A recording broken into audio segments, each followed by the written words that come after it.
Bumilis ng bahagya ang ating inflation o yung bilis ng pagtaas ng presyo ng mga bilihin. Sa kabila po niyan, bumagal naman ang pagtaas ng presyo ng mga pagkain. Nakatulong daw dyan ang 20 pesos na kada kilong bigas ng gobyerno. Nasa frontline ng balitang yan si JC Cosico. Mula sa 1.3% noong Mayo, bahagyang bumilis ang inflation sa Pilipinas nitong June sa 1.4%. Pero kung ikukumpara, higit na mas mababa ito sa 3.7% na naitala sa parehong buwan noong nakaraang taon. Ito na rin ang unang beses na bumilis ang inflation ngayong 2025 matapos ang 4 na buwang pagbagal nito. Paliwanag ng Philippine Statistics Authority, ang mas mabilis na pagtaas ng presyo ng housing, gas at utilities, partikular na ng kuryente, ang dahilan ng muling pagbilis ng inflation. Nakadagdag din daw ang mas mabagal na pagbaba ng presyo ng gas at diesel, pati na ang pagtaas ng tuition sa pagsisimula ng pasukan. Sa kabilang banda, bumagal naman ang pagtaas ng presyo ng mga pagkain.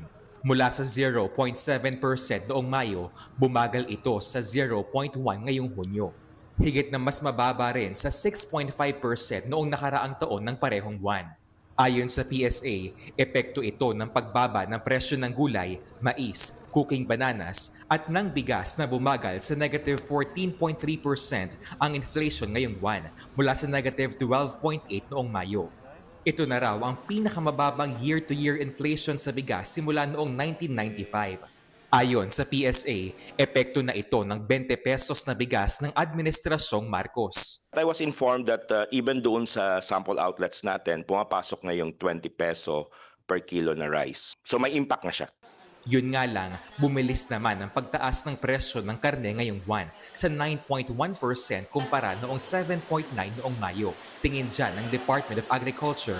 Alam natin yung baboy hindi pa ganun nakaka-recover and malaki nga yung demand, patuloy yung paglaki ng demand. Kaya nagkakaroon ng pressure sa presyuhan ng karneng baboy. Magtatakda naman ang DA ng maximum suggested retail price sa pork imports sa Agosto para maging stable ang presyo ng karneng baboy. Kung magkano, yan ang pinag-aaralan pa ng ahensya.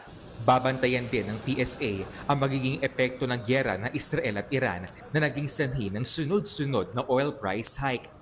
Posible rin daw tumaas ang presyo ng ilang produkto at serbisyo sa mga susunod na buwan dahil sa 50 pesos na aumento sa sahod sa Metro Manila. Nagbabalita mula sa Frontline, JC Cosico, News 5. Mga kapatid, Ed Lingaw po, maging maalam at may pakialam sa mga napapanahong balita sa ating bansa.